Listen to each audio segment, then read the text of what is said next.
But it's, oh, I've forgotten what I was going to say now, you've put me off. Anyhow, you can go ahead and yak. No, alright, so do you remember anything about Dad when you were living over at Roland Avenue? Yes, he had a frightful accident and severed his carotid artery. Was that when you were at Roland Avenue? No, it was not. It was when we were down in... It was not?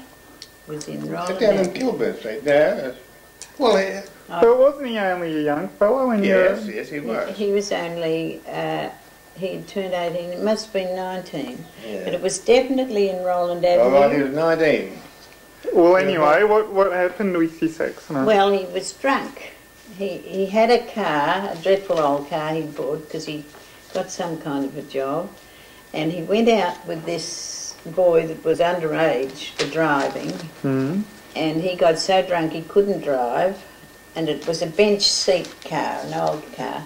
So he got into the car and the boy drove it. Well, he drove around a corner and there was a stationary truck with bricks on it, and he went crash into that. And if your father hadn't been so piddled, well, he would have been beheaded, decapitated. Oh, okay. And he slumped like that. Yeah. So then I'd been to a concert in town and I was home with Grandad. We were waiting for Chris to come home, and about 12 o'clock at night we were still sitting in the lounge. The phone went off and it said that this lad that had been driving said, oh, Chris has had a bit of an accident, and he said, I've taken his shirt off or torn his shirt to tie around his neck. It's bleeding a lot. Well, of course it was gushing. So then, while he was talking to Dad, I think on the phone, the ambulance got hold of Dad and said to come in immediately. And this was right over the other side of town. So we grabbed Kathy and away we went. And when we got there, they handed us Chris's boots. They'd cut all of his other clothes off because of this wound. And he had 9 pints of blood. They just about drained him out of everything, because that's the main artery. Anyhow, we waited and waited down in the basement, and finally about 5 o'clock in the morning they came down and said that he was still alive, but they didn't know how long, that if we went in to see him, not to disturb him. So off we trotted into the ward, and he was propped up, you know, and he said, hello, Mum. And from then on he sort of came good, but he was very weak after it. I know he went into the city in the train to the dentist because his teeth had been pushed out in the bottom, and he had, I can't remember whether it was top teeth too. Yes, he had, because they were capped. A cricket ball had gone into his mouth. This is when he was a kid at the state school. The state school, yeah, cricket ball here in the mouth. And they had to cut the teeth off to the gum, you know, and put pivots in. So he went back into the dentist and he passed out on the way home in the train.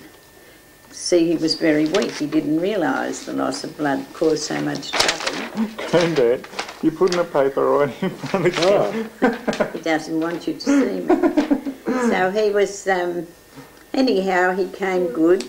Yeah. And then when he was 21, he decided to leave home. So we gave him the bit of money, which wasn't very much, about 150, must have been pounds. And away he went to go and take up residence with a galah. And I think Chris paid the rent because we went over to find him in Hawthorne, I think it was. This other fellow had plenty of money, and Chris was sleeping on a single bed with just a wire, no mattress. So we took over groceries a few times, but then fortunately, who do you think he met? Your mother. It was a bit silly like Chris, but they were very attracted to each other, and thank God he married her. Later, this was quite a while later, but Kay was nursing in the Melbourne hospital. And I think Chris persuaded her later on to go into a bank because the hours didn't suit Chris. But they've lived very happily ever after. Yeah. And I always think, thank heavens he met Kay. Now you know when Grandad was off during the war up at Alice Springs and that. What were you doing at that time? Having babies forever. No, you were not. You were working for the Navy office. Oh, that was before I was married, but you weren't away then. Well, how did you end up meeting? That was at a dancing school. Oh, okay. And now my friend, she met Bob Morrow, and I met Ted. They were friends. And we just sort of went off from there, very steady sort of. It was like winning Tats Lotto to her. Well, was Grandad a pretty good dancer, was he? No, not so hot. But he only earned very small money because he was still an apprentice. So we were going together for about 4 years before we got married. But up and down times, you know. And so that was after war then? No. I started an apprenticeship. We were married in 42. Let me see, I don't know whether I was out of my apprenticeship. Well, you had to do a 5-year apprenticeship in those days. When we got married, when we became engaged, you just finished your apprenticeship, and we were married the following September. In the Catholic Church in St Patrick's, but they wouldn't marry us in front of the altar because I wasn't a Catholic and I didn't turn a Catholic. They gave me instruction. So you're a Salvation Army. You go to the Salvation Army. Well, I'd grown up in the Salvation Army, and my sister was finished up a major in the Salvation Army. She went to training college. But she died when she was 43, I think, which was an awful blow. And so I didn't go to the army for many, many years, and then I started to go down to Mooney Ponds, met a lot of people I had known. Now Grandad comes with me Sunday mornings, not for any religious thing, but to keep me company. I think he's frightened I'd fall over. But we meet a lot of nice people. And it's only an hour, it doesn't hurt us. Yeah. Okay, but originally you weren't Salvation Army? Oh yes, I was. Oh yeah? Okay. Well, I grew up, they used to have, the Salvation Army that I was in was a very big Salvation Army, very big, and it was during the Depression, and people joined these things because they used to have soup kitchens for the kids, not for us. I wasn't allowed to touch it, you know. My mother used to work in it, but it didn't matter, you didn't get any of that. But these tables, trestle tables by the mile, feeding the kids, and they used to get soup, and then they used to get two slices of dry bread and a Frankfurt. At least they had something to eat. See, in those days before the war, there was no such thing as television. All right. Very few people had radios. I can remember... So what did you used to do after work then? How did you used to watch the news? I never watched news. If you couldn't buy a paper... papers, by the way, used to be a penny each. Penny halfpenny. Penny halfpenny. But if you didn't have a paper, well, you just said no news. But very few people had radios. All right. So therefore, if you belonged to any religious group, there was always a social life there. But Dad didn't. He used to knock around with his mates, I think. But did you used to go down for a few beers at the pub, Grandad? Oh, he didn't have the money. Didn't have the money. Didn't you? No. Oh. But then I think we coped very well. Now, I can remember to this day what I got when I first started my apprenticeship. Mind you, I was 16 years old. Yeah. I was starting an apprenticeship at the railways. Did you, so you finished school in... Oh, I finished school... his father was killed. Yeah. That was in 1934, I think. Yeah. How did your father die? Oh, he was crushed with a log up in the timber mill. Oh, right. But I can remember now, at the railways was fortnightly pay, and I used to get 28 and fourpence a fortnight. All right. That's, well, half of that per week. But we weren't paid weekly, you were paid fortnightly. 28 and fourpence a fortnight. That's the same as, say, $2.85 That's in today's coinage. Mind you, the 28 before which went a little bit further. I used to get 7 shillings and 8pence a week because I was learning the tailoring, but I got the sack. Didn't work fast enough. So Grandad, you went to You school. walked everywhere. You never ever had your fares. I went to school at a lot of schools. You went to school and you finished at what grade? Oh, at the secondary school. Yeah. Okay. You went up to grade 7 or something. No, to what used to be called the intermediate. That'd be Grade the 9.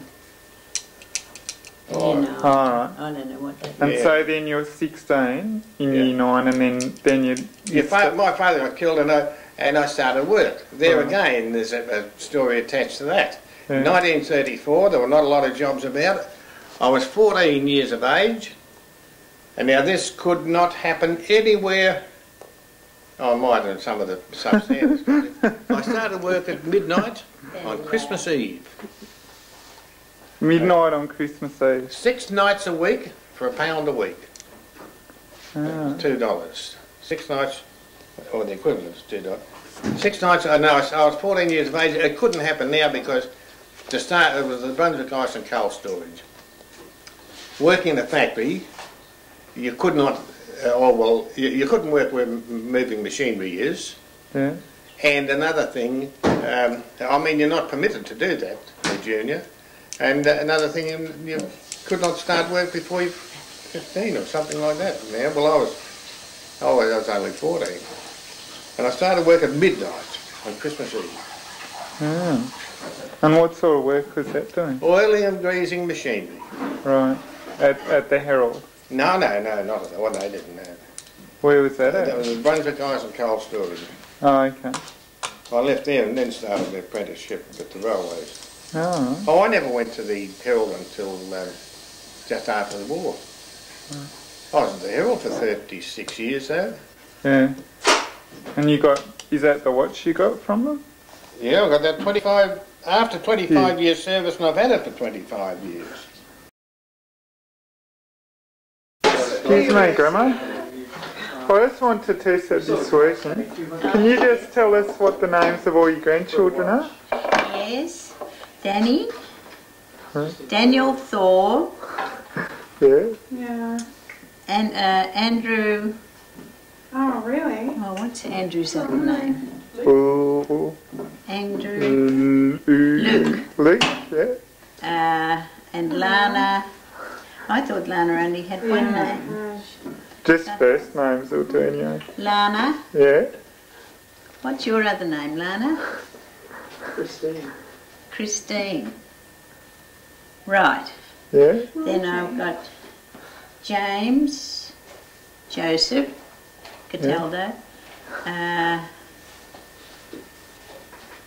Simon. Oh, see, you've got me on the hop. Okay, Simon, doesn't matter about his second name.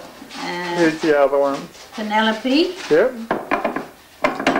and Mike. Alright. And what about your great-grandchildren?